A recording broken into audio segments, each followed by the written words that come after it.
¿Cómo están? Bienvenidos a Última Mirada. Tenemos elecciones.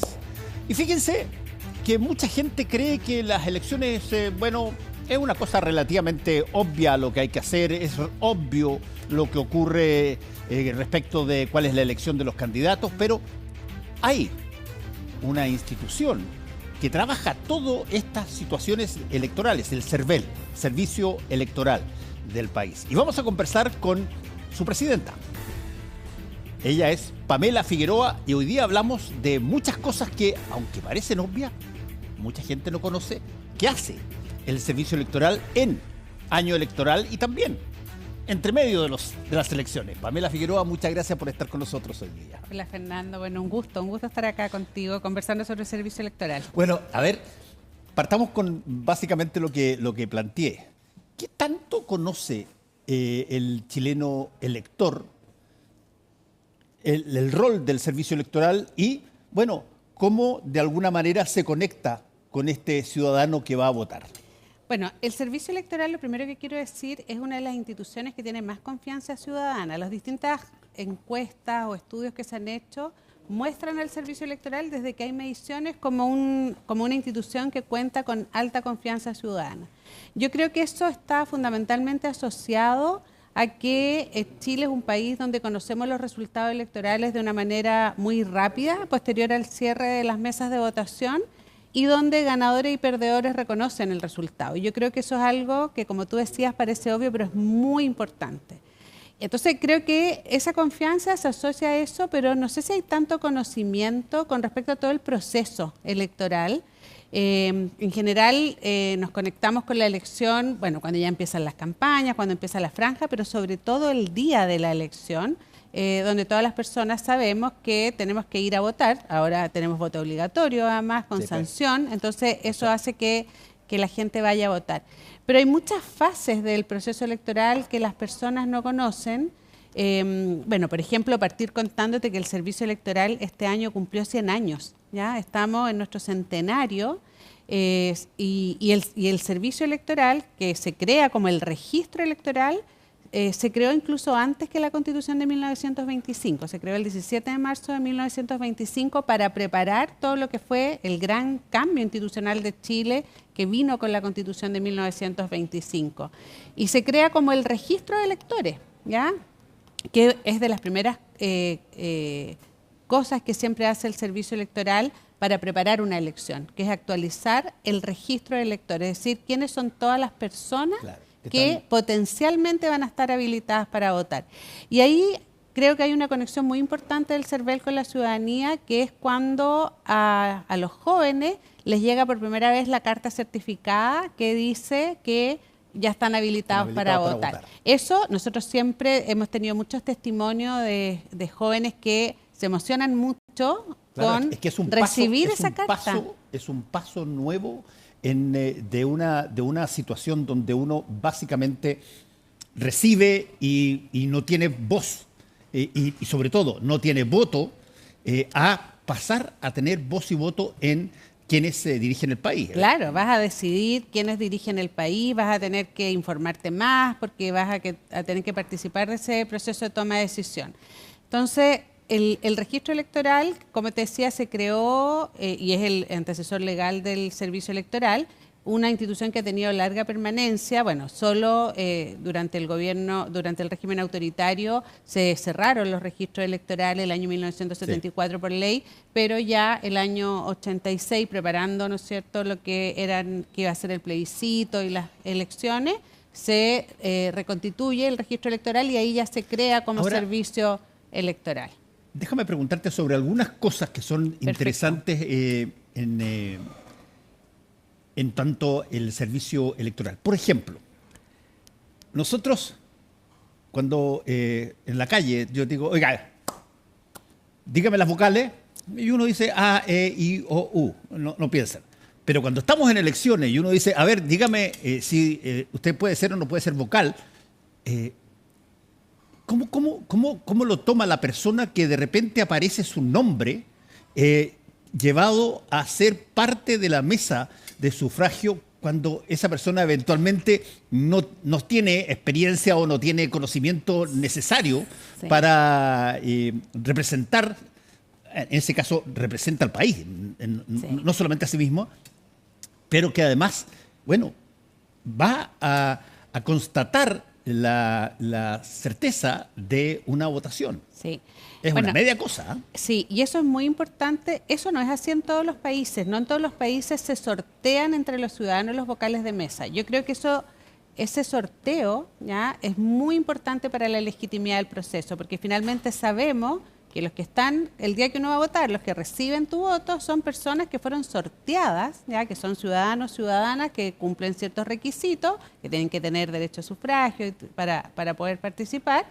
Que se presentan, porque la gran mayoría de los vocales, aunque ser vocal es una función obligatoria y tú puedes tener sanciones que son bastante altas, entre 2 y 8 UTM, si no concurre a tu obligación de ser vocal, pero las personas concurren mayoritariamente, en general no tenemos problemas en la constitución de mesa, y muchas de esas personas, nos ha tocado muchos casos, que son jóvenes que votan por primera vez, que nunca han participado del proceso electoral. Hay personas más grandes que sí antes han votado, entonces más o menos saben de qué trata. Claro. Bueno, el servicio electoral tiene todo un procedimiento de capacitación de los vocales. Ya se citan previamente para capacitarlos, tenemos un material audiovisual que también está en nuestro sitio web. Porque obviamente es un procedimiento que está muy regulado, que está normado, ¿no es cierto? Y que los vocales de mesa... Y alguien que es vocal por primera vez. Yo he conocido varias personas que se han repetido, han sido sorteados. Sí. Eso ya no es sorteo, eso es ya, me imagino que... No, siempre se sortean los vocales, o sea, se sortean de acuerdo a la legislación. Lo que pasa es que hubo una legislación previa que ya no corre, donde era por 4 años, ¿ya? Sí. Pero eso recargó mucho en el periodo que tuvimos muchas elecciones, porque desde el 2020 hasta ahora hemos tenido elecciones todos los años, y eso no es lo regular, porque se sumaron las elecciones de los procesos constituyentes.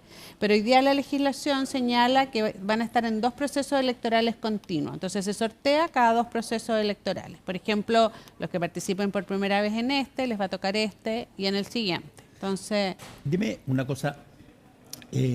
Tú mencionaste algo que es sumamente importante porque lo comparaste con otros países del mundo. Esto de que la gente le otorgara confianza al servicio electoral para señalar quiénes fueron los ganadores de una competencia electoral, como probablemente en otros países cuesta mucho verlo. Sí. O sea, yo dificulto de que aquí haya una persona que negó su pérdida, como fue Trump con Biden la primera vez. Claro. Una cosa que aquí no se ha visto. ¿Y tú crees que eso es por la forma en que está constituido el servicio electoral o porque la institucionalidad general de Chile tiene una dosis de respeto por parte de la ciudadanía? Hay varios factores. Yo creo que, bueno, en general nosotros vivimos en un país democrático, estable, donde hay respeto a las instituciones. Algunas instituciones tienen más confianza que otras. El servicio electoral goza de alta confianza y yo creo que es por varias razones. Uno, por la estructura del servicio electoral. El servicio electoral se creó hace 100 años, pero solo hace 10 años se le otorgó autonomía constitucional. ¿Ya? ¿Qué significa eso? Que es un servicio autónomo, ¿ya? Por tanto, todo el proceso electoral está alejado de las autoridades de turno, ¿ya? Y eso es muy importante, es muy relevante porque eso da una garantía de autonomía al proceso electoral en su organización y también a la fiscalización de campaña y partidos políticos, que son otras funciones que tiene el servicio electoral de acuerdo a la legislación vigente. El servicio electoral tiene un consejo directivo, que es un cuerpo colegiado, que nombra el presidente de la República con aprobación del Senado, ya por tanto los consejeros, y yo como presidenta del consejo directivo, hemos sido designados de esa manera, y tenemos además un equipo profesional y técnico de alto nivel que ha sido seleccionado por alta dirección pública, ¿ya? Son 400 funcionarios a lo largo del país regularmente y muchas personas que se suman al trabajo del CERVEL en los procesos electorales. Entonces está lo institucional. Pero yo creo que también porque Chile tiene una normativa en el proceso electoral que es muy detallada. Nosotros regulamos muchas cosas del proceso electoral. Incluso, por ejemplo, que se vota con lápiz pasta y no con lápiz mina, o sea, hay una legislación, ¿me entiendes? Son cosas, pero todas esas cosas son los que te dan certeza, porque sabemos que tenemos una norma que todos conocemos, que se cumple a cabalidad y que hay un organismo autónomo que es el que lo ejecuta. Déjame hacerte una pregunta que puede ser inexistente en la realidad, pero que de repente, porque hay un factor dentro de los votantes que es lo que se conoce en términos estadísticos como los indecisos.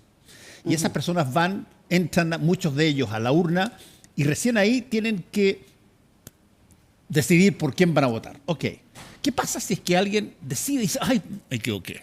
No, yo prefiero otro.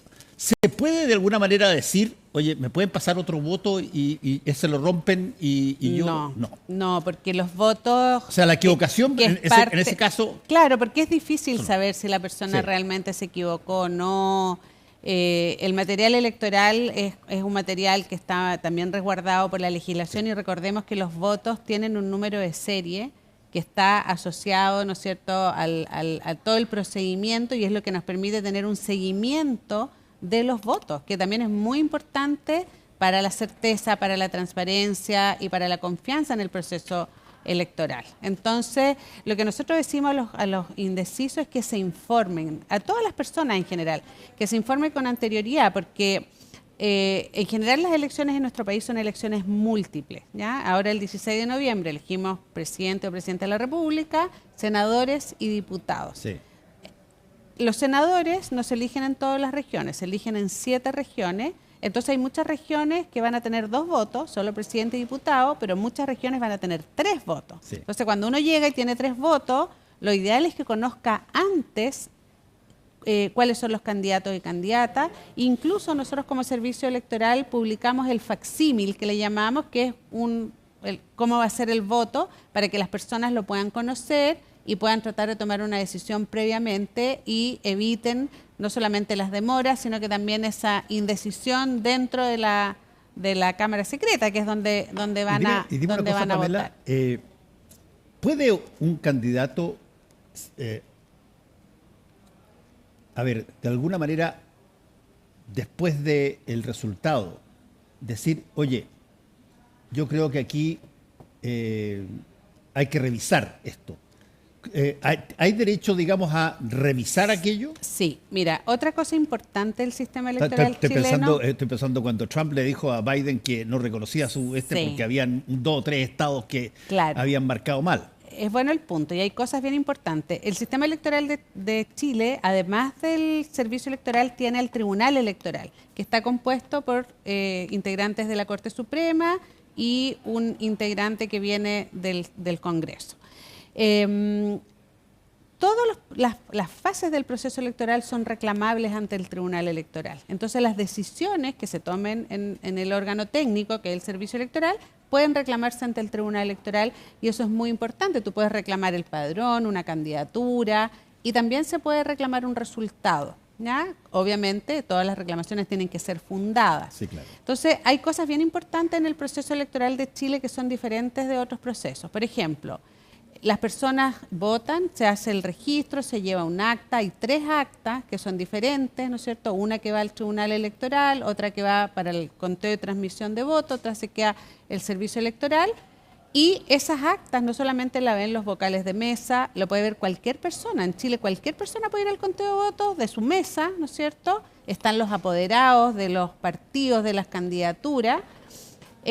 Y una vez que se hace el acta y se hace el registro y se hace el escrutinio que llamamos nosotros, que es la transmisión de los datos y el conteo de votos, si hubiese alguna duda, los votos quedan guardados físicamente, ¿ya? Los votos, si el Tribunal Electoral quiere ver de nuevo los votos, ¿no es cierto?, y revisarlo, puede hacerlo. Y eso no pasa en todos los países, porque en muchos países esos votos o son electrónicos o a veces se destruyen posteriormente a la elección.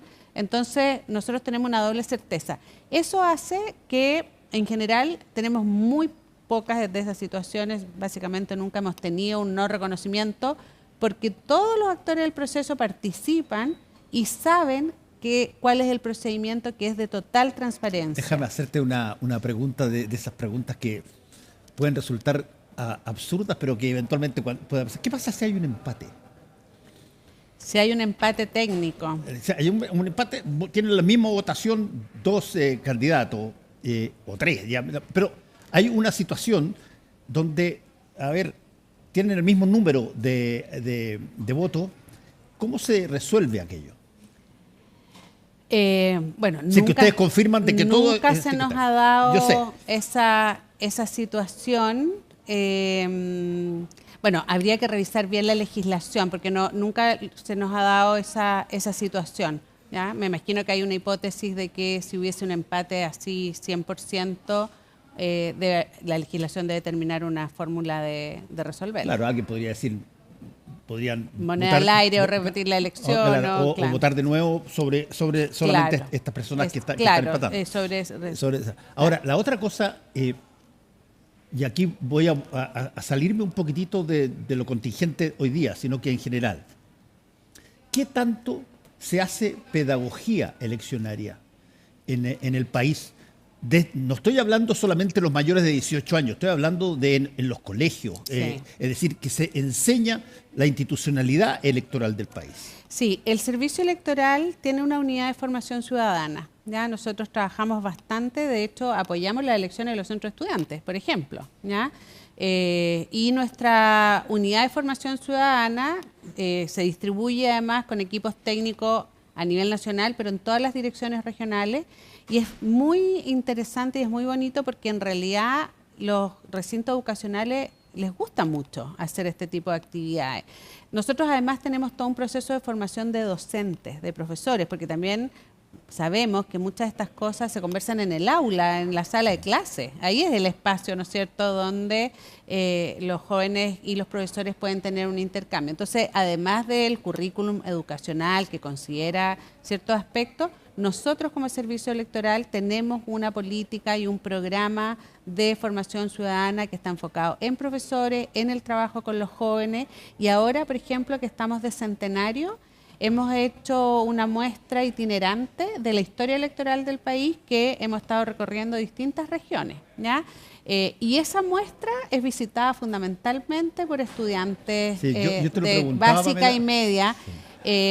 Y les llama tanto la atención como la larga historia electoral que tiene el país, porque claro, sabemos que las generaciones nuevas tienen una información mucho más inmediata, les cuesta conectarse con esto de entender que las cosas que tenemos es porque hay una historia larga.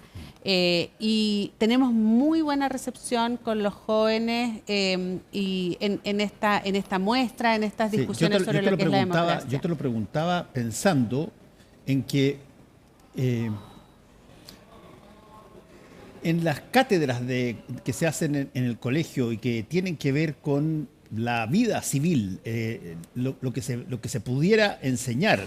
Yo siempre he sido una persona que creo que debiera haber una cátedra de civilización, llamémoslo así, del país, o para ponerle cualquier nombre a una cosa de cultura política, a pesar de que quizás metido en el colegio, cultura política ese adjetivo puede ser un poquitito jodido, pero yo creo que todo joven que sale entre 17 y 18 años del colegio, si es que ha cumplido más o menos entrando a los 5 o 6 a la básica, debiera salir consciente de cuál va a ser probablemente su primera vez para votar y por lo tanto entender el sistema, entender el proceso sin por eso tener que estar obligado a tomar una opción hasta que la decida en la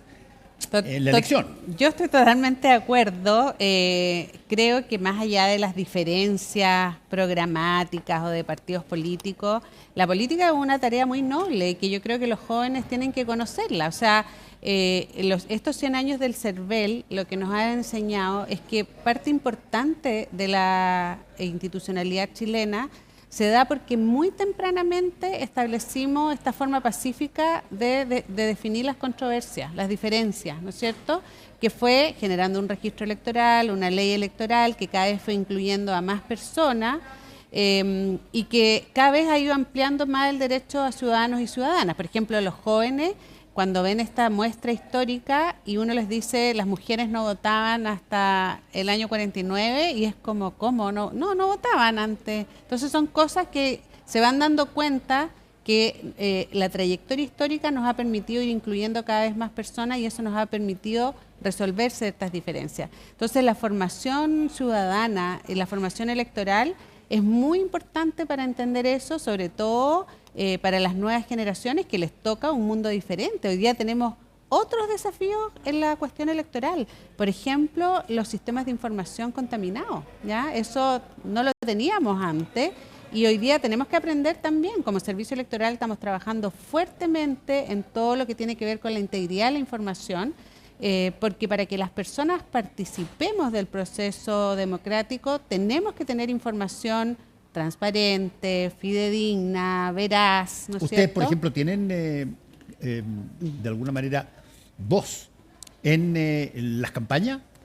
En las campañas no tenemos voz, no hay. Lo que nosotros sí tenemos es tenemos una mesa de gobernanza donde participan diferentes entidades académicas de la sociedad civil y las plataformas digitales, ¿ya?